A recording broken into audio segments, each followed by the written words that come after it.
ওষুধ খাওয়ার টাকা আছে, কিন্তু রাস্তায় হাঁটবে এই টাকা নাই, মসজিদে হেঁটে হেঁটে যে জামাতে নামাজ পড়বে এই টাকাও নাই, অপারেশন করার টাকা আছে কিন্তু রাতে আর্লি ঘুমাবে এই টাকা নাই, ভোরে উঠবে এই টাকাও নাই, রোদে লাগাবে এই টাকাও নাই।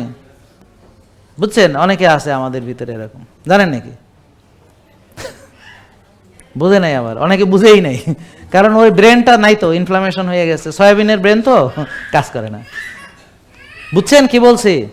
মানে হাঁটতে কি টাকা লাগেনি, রোদে দাঁড়াইতে টাকা লাগে, রোজা রাখতে টাকা লাগে, আর্লি ঘুমাইতে টাকা লাগে, ভোরে উঠতে টাকা লাগে, মসজিদে যেতে টাকা লাগে, মাগনা জিনিস করতে পারেন না, আর ওদিকে ঠিকই 6 বেলা খাইতে পারেন, ওষুধ খাইতে পারেন, তাহলে 6 বেলা খাইতে টাকা লাগেনি?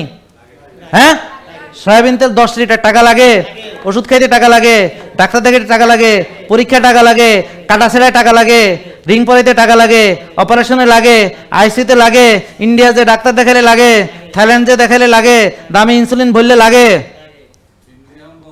হ্যাঁ বেটা আইসে আমারে কয় হ্যাঁ অভাবী, যে অলরেডি এগুলো পারে। তাহলে তুই অভাবী হলে খাইলি কেমনে, মোটা হইলি কেমনে, মোটা তাজ হইলি কেমনে, আর ডায়াবেটিস বানাইলি কেমনে?